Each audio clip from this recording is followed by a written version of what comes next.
สวัสดีครับเคยมีสักครั้งไหมครับที่คุณรู้สึกว่ามีบางอย่างกำลังสะกิดใจคุณอยู่หรือเจอเหตุการณ์บังเอิญที่เกิดขึ้นซ้ำแล้วซ้ำเล่าจนน่าประหลาดใจผมจะบอกว่านั่นไม่ใช่เรื่องบังเอิญหรอกนะครับแต่มันคือสัญญาณจากจิตวิญญาณของคุณที่กำลังพยายามส่งเสียงเรียกคุณอยู่เพื่อบอกให้คุณรับรู้ถึงทิศทางชีวิตที่แท้จริง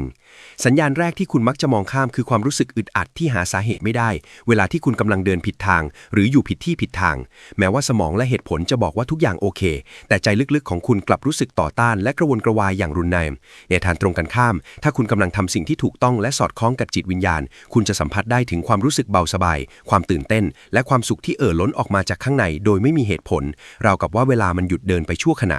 อีกหนึ่งสัญญาณที่ชัดเจนคือเรื่องของความบังเอิญที่ลงล็อกอย่างเหลือเชื่อเช่นการนึกถึงใครบางคนแล้วเขาก็ติดต่อมาทันทีหรือการเห็นชุดตัวเลขซ้ำๆในทุกที่ที่คุณไปไม่ว่าจะเป็นนาฬิกาหรือป้ายทะเบียนรถสิ่งเหล่านี้เปรียบเสมือน GPS ทางจิตวิญญาณที่คอยนำทางคุณให้กลับมาสู่เส้นทางที่แท้จริงของตัวเองเสมอจงอย่าเพิกเฉยต่อความรู้สึกเล็กๆเหล่านี้นะครับเพราะเมื่อไหร่ที่คุณเริ่มเปิดใจและหัดสังเกตเสียงนั้นจะยิ่งดังและชัดเจนขึ้นเรื่อยๆซึ่งจะพาคุณไปพบกับเป้าหมายที่แท้จริงของชีวิตได้อย่างน่าอัศจรรย์ถ้าคุณชอบเรื่องราวลึกลับที่แฝงไปด้วยพลังบวกแบบนี้และไม่อยากพลาดการเชื่อมต่อกับจักรวาลอย่าลืมกดติดตามช่องเสียงจากจักรวาลด้วยนะครับ